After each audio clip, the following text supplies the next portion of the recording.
My name is Aaron Segal, and this is joint work with my other collaborators at Google and Antonio Marchidone at Cornell. Since machine learning is in the title, I'll start with the machine learning motivation for the problem, and then I'll give the problem that we're trying to solve itself. I'll explain the issues that other solutions to this problem have had, and I'll describe our protocol and how it overcomes those issues. And I'll address the security, the robustness, and the performance of our protocol, and then I'll close with a few words about future directions. So the machine learning problem we're interested in is federated learning. This is the problem of training a global model that lives on a server with the help of a group or a federation of phones that have training data which they keep on the device. So for example, if we're interested in training a keyboard prediction service that will suggest the next word you mean to type, it will try to learn by the words that people are typing on their phones, but the actual training information should stay on the phones. Now, the traditional cloud-hosted machine learning way to do this would be for the users to upload their logs or their training data to the cloud. The cloud would collect it on the machine learning server, and the machine learning server would train on that data. But if the data is privacy sensitive, then this is a loss of privacy because it has to be uploaded directly to the cloud.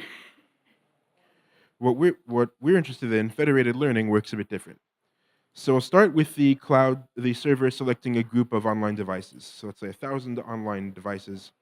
And by online device, we mean a phone that is plugged in on a non-metered connection and not in use. And what the server is going to do is have the phones download the machine learning model, and the phones or clients will run stochastic gradient descent, updating the machine learning model with their own private data. So they will each come up with an individualized, updated model. And these updates are sent back to the server, and the server aggregates those updates into a new model. And this process can repeat a few times until convergence is reached. So that's the idea of federated learning in a nutshell. It's good because if the user data is sensitive, that means we don't need to send that data directly to the server. On the other hand, the updates themselves might contain privacy sensitive data. They're trained on privacy sensitive data, and as we've heard in the keynote and other talks, there are attacks on models. So these updates themselves may not be worth revealing to the server. So wouldn't it be great if we could have the server learn an aggregate of the updates from the clients, but not be able to view individual updates themselves? And that is the problem of secure aggregation. That's the problem we're trying to solve. So in a mathematical sense, we have a number of clients, and each client has an input. And the goal is for the server to learn a sum of the inputs, but not individual inputs.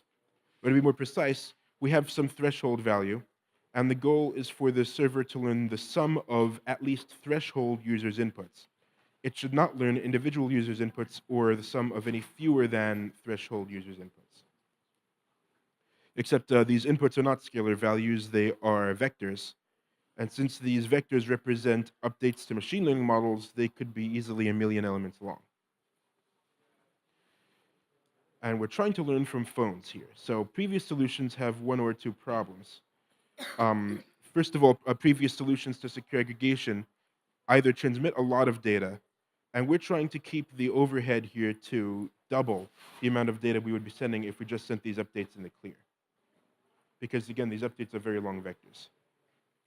Or they will fail when users drop out, which is a likely situation because we're dealing with mobile phones on a real network. Now, the basic idea, which we do share with other work, is that each pair of users will come up with a masking vector, or will come up with a pair of masking vectors that sum to 0. So we'll have every pair have a masking vector so that each client has one mask for each other client. And every pair of these masking vectors that are generated pairwise sum to 0. So when the clients send their inputs, they will add all of the masking vectors that they've generated. And since these masking vectors are sampled randomly, the inputs will also look random. But when added together, these masks cancel out, which means that the sum of all of these values computed on the server is actually equal to the sum of the inputs without any masks. So this is good. This is basically what we want. We want the updates to machine learning models to be aggregated without learning the individual models themselves. We have that. But remember, there are two problems.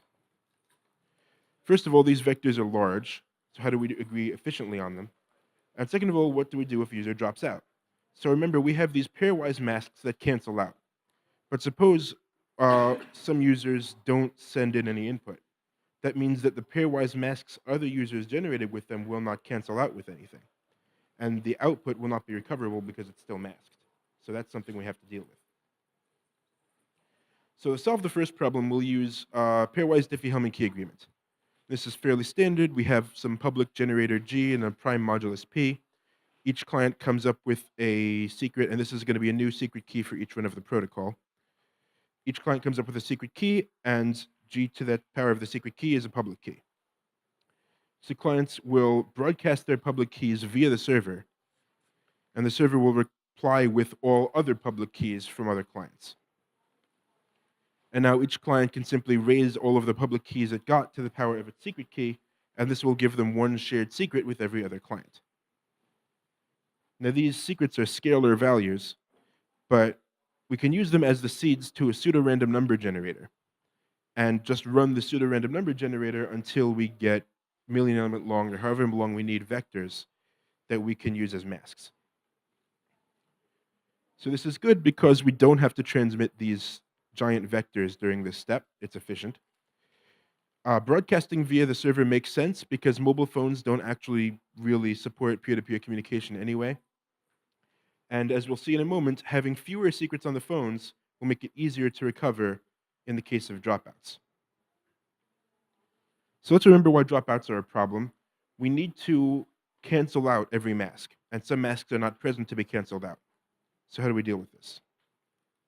Well, we'll use another well-known technique called k-event threshold secret sharing.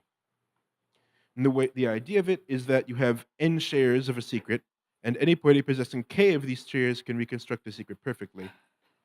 But any party possessing fewer than k shares, information theoretically learns nothing.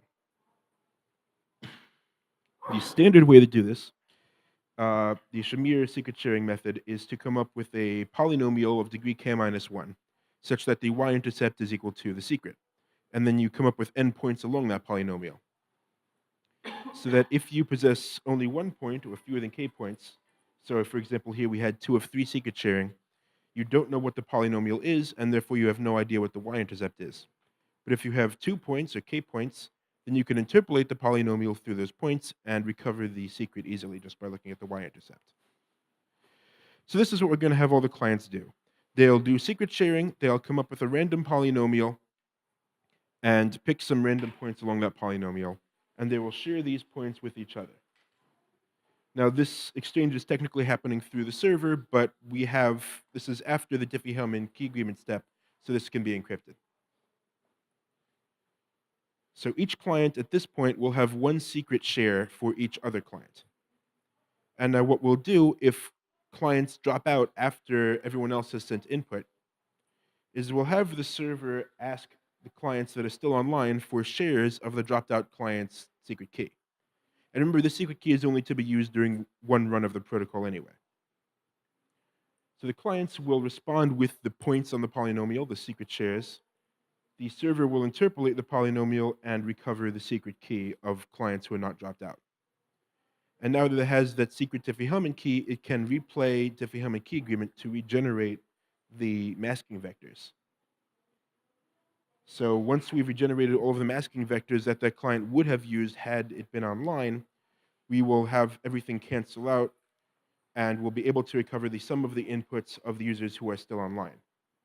And remember our goal, we want the server to learn the sum of the inputs as long as there are certain threshold of users online. So this is good because if we have enough honest users and a high enough threshold, that means that even a coalition of the server and some dishonest users cannot reconstruct the secret. And I'll talk about that more later on. But we do actually have a privacy issue here. Because we're dealing with mobile phones on a real network, it's possible for a user to appear dropped out when really, due to the network delays, their input is simply late.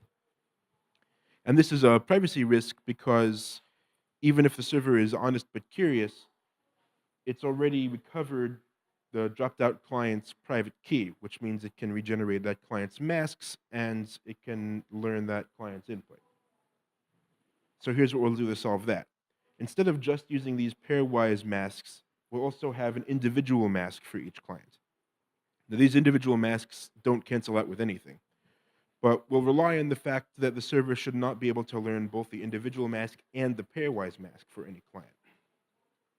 So since they don't cancel out, we'll actually, during the secret sharing step, have them make shares of two secrets, the Diffie-Hellman key and the individual mask key. We'll do as before, we'll separate those keys into shares and swap those shares among other clients. So now each client will have two shares for each other client. And in the protocol, after users have sent input, or some users have not because they dropped out, what we'll do is we'll have the server request one share for each client. For clients that are still online, this will be a share of their individual key. For clients that dropped offline, this will be a share of their Diffie-Hellman key. And the clients will respond with the appropriate shares. The clients will only send one of the two shares, the one that was asked for each client. The server can reconstruct the keys it needs and start canceling things out. For every client that dropped out, as before, the server can reconstruct its Diffie-Hellman key and compute the pairwise masks. For each client that didn't drop out, the server can reconstruct the individual key and eliminate the individual masks. And by eliminating both the individual masks that don't cancel out and the pairwise masks that don't cancel out, we get the sum of the users who are still online's inputs. Now notice that this protects the privacy of the users who are still online because their pairwise masks are not revealed to the server. And suppose now again that some offline user's input arrives late, their privacy is still protected because the server already reconstructed the Diffie-Hellman key, but not their individual mask key. And now that it's already asked for one of those two shares, it can't ask for the other. So that's our protocol. And now I'm going to say a few words about the security of this protocol. The way I just went over it, it is secure against honest but curious adversaries. We talk about this in the paper. It can be made secure against malicious adversaries with a few extra steps, only one extra round of communication. And it can be made secure for different settings of who is malicious or who is not. If we suppose that the server is honest but curious and the clients may be malicious, then what we can do is set the threshold to any value we want. Remember, this is the threshold where we say the server will not learn the sum of more than threshold users' updates. And that guarantee will hold, and the protocol will complete as long as more than n-minus threshold users do not drop out. Or as long as fewer than n-minus threshold users drop out, the protocol will complete. In the case where the server it could be malicious and the clients are honest but curious, we have to make one additional assumption, that is that either there is some kind of private key infrastructure like setup where clients can recognize not each other's identities but know that they are real clients and not part of a Sybil attack, or we have to assume that the Diffie-Hellman step occurs honestly. But with an assumption like that, we can set the threshold high enough so that the server-only adversary cannot attack privacy of the users. And the reason we need to set a higher threshold is because there is an attack a server could do if the threshold is too low. The server could split the users into two cohorts, A and B, and tell all the users in cohort A that cohort B dropped out and all the users in cohort B that cohort A dropped out. And it will recover both of the shares for each client in that case. And if the threshold is less than 1/2 the number of clients, then it can reconstruct both of the keys for each client, and that would reduce its privacy, or that would allow the secret to be learned. But if the threshold is higher than 1/2 the number of users, then it cannot do this. It will learn nothing, and we have privacy. And we'll be guaranteed that any sum the server computes is at least half, or at least the threshold number of inputs. And again, we're resilient in this case to at most half of the users dropping out. If we have a coalition of clients and clients on the server, let's say a malicious server and up to 1/3 of the clients is the limit, then again we have to set the threshold a bit higher. because the server could make 3 cohorts, A, B, and malicious. It can have cohort A plus malicious send it one set of keys, and B plus malicious send the other set of keys, and it will have two-thirds of both keys for each client. But as long as the threshold is greater than two-thirds, then it learns nothing, and we still have privacy. Now, the number of inputs the server will learn in this case, or the sum of inputs, it will learn the sum of threshold inputs, except that the clients who are corrupt could always set their inputs to 0. So it will learn threshold minus the corrupt number of clients' honest inputs summed together. And, and we'd still be secure against a third of, it would still be robust against a third of the clients dropping out. So to sum all that up, we're provably secure against a wide range of honest but curious and active adversaries. For example, we could also have an adversary that's honest but curious, but or a server that's honest but curious, but also controlled by, but an adversary can also control up to a third of the clients. We're still secure in that case. And we're robust against dropouts. So even if a third of the clients drop out, the protocol will still run to completion. And no matter how many clients drop out, privacy is not compromised. And we're also communication efficient. Remember our goal earlier on was to increase the bandwidth used by each client by no more than 2x. So we don't want to do any more than double the bandwidth over sending these updates in the clear. Well, we achieve that. If we have a 1,000,000 element long vector and 1,000 users, then we increase the bandwidth by 1.73, 73%. So that's good. And even if we have 16 million element long vectors and 16,000 clients, we still only increase the bandwidth by 1.98, which is still less than that double that we were looking for. Now, we did implement this on an individual computer and a wide area network, and I'll just give a few highlights of our performance. The running time for the clients is basically linear in the number of clients and in the size of the data vector. When we ran this with 1,000 clients, it took 23.5 seconds per client of running time. The bandwidth, as I mentioned, is less than 2x the bandwidth of simply sending the inputs in the clear. And again, when we ran this with 1,000 clients, each client's bandwidth was 1.15 megabytes. The graph on the right just shows the expansion factor. As long as we have more than 200,000 elements in the vector, which we do expect to have, then we have less than that 2x expansion. And the actual data use is linear in the number of clients, and more importantly, linear in the size of the input, which is what we expect. The performance on the server side, when we ran this on a wide area network with no dropouts or almost no dropouts, took 27.9 seconds. The performance of the server is about linear in the size of the data vector, but the expensive part of the server's job is running the pseudo-random number generator for every client that dropped out, paired with every client that's still online. So that means that the overall performance, based on the most expensive part, is quadratic in the number of dropped out clients for the server. However, this is also massively parallelizable, right? We have the server reconstructing vectors by using a pseudo-random number generator, but it can construct more than one vector at a time. It can even construct more than one place in the vector at a time. So from a server perspective, the performance is quite reasonable.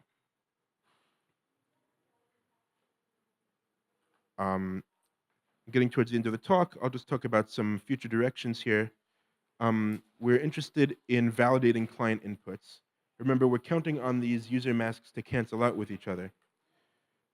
But it's possible for a malicious client not to compromise privacy, but to send random data that is not masks that cancel out. And in that case, the output will also look garbled. Now, realistically, since we're planning on using this for machine learning, we'll be able to. We expect to be able to tell if the output is pseudo-random instead of an aggregation of machine learning updates. But we'd like to be able to detect this cryptographically, and that's something we're working on. We're also interested in weakening the PKI assumptions I mentioned. If we have a malicious server, we don't need the full power of a PKI, but we need some way to tell the difference between real clients and Sybil clients. So we're interested in trying to figure out how what is the minimum number of assumptions we need to do that. And lastly, it's not on the slide, but we're interested in reducing the communications even further than 2x. We may not necessarily need to send to have every single pair of users generate a mask together, and we're looking at things in that direction. So to wrap up, uh, we're doing secure aggregation for federated learning, and we have come up with a protocol that does not transmit more than twice the amount of data that we would normally transmit without any privacy-preserving computation. And we do not fail when users drop out. We can tolerate up to a third dropouts in our stringent security case. And that's the end of my talk. I'm ready to take any questions.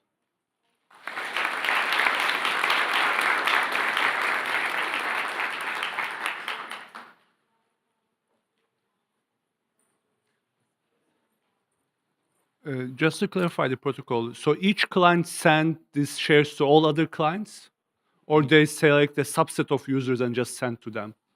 So They send the if I shares to have a all- million users, they will send million shares to million other users?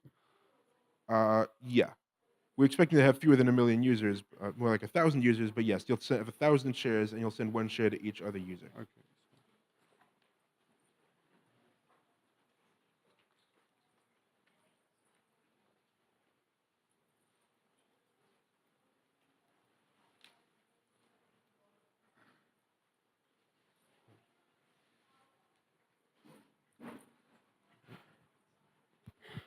Any other questions? Well, I do have a question. I wonder, have you guys thought about applying this technique to any of the Google products in the future? That's something that's still in planning. We've been testing implementations of this, and we're planning to apply this in the future. Thank you. Hi, Jin Ren from Northeastern. So I know this is a work of in the federated training. Is Google planning to make this open source or like at least as a public tool to for us to use Um, in the future? I can't say what exactly we are going to do. It would be nice if we could open source it. I'm not sure exactly what the plan is. Okay, thank you.